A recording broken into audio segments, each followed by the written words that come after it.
बलिया में सुंदर स्थान माई हो। बलिया में सुंदर स्थान माई के, बलिया में सुंदर स्थान।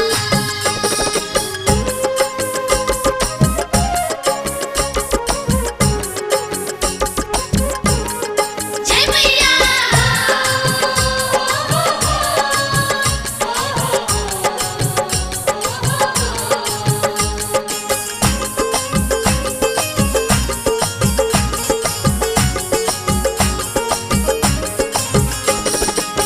बलिया के पूर्वबा रानीगंज बजरिया सटले बहादुर जनपुर पावन नगरिया।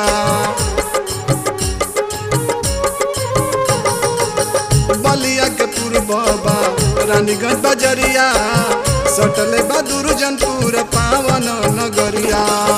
पचमुखी मंदिरा में मैया विराजस, पचमुखी मंदिरा में मैया विराजस, सबक के देली आशीर्वाद माई के। बलिया में सुंदर स्थान माई के, बलिया में सुंदर स्थान। बलिया में सुंदर स्थान माई के, बलिया में सुंदर स्थान।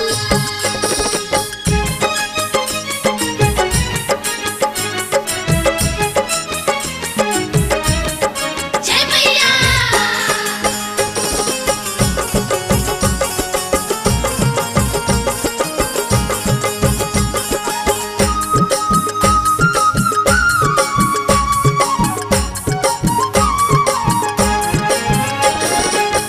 उत्तर में सरजू दक्षिण गंगा के धारा, बीच जगदम्बा माई के झंडा फहराला।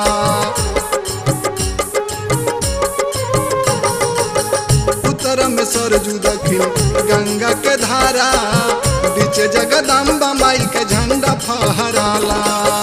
सत्य के जय जय हो खेला दिन राती, सत्य के जय जय हो खेला दिन राती, पूजा होला सुकवा सोमार माई के। बलिया में सुंदर स्थान माई के, बलिया में सुंदर स्थान। बलिया में सुंदर स्थान माई के, बलिया में सुंदर स्थान।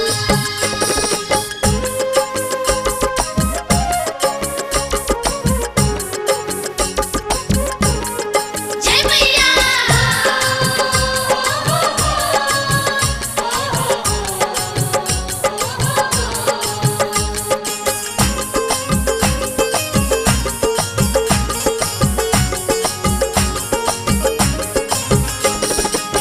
सतोरे बहिनी आयली मैया के संगे, लगी गईली मुख देव भगत जी के अंगे। सतोरे बहिनी आयली मैया के संगे, लगी गईली मुख देव भगत जी के अंगे।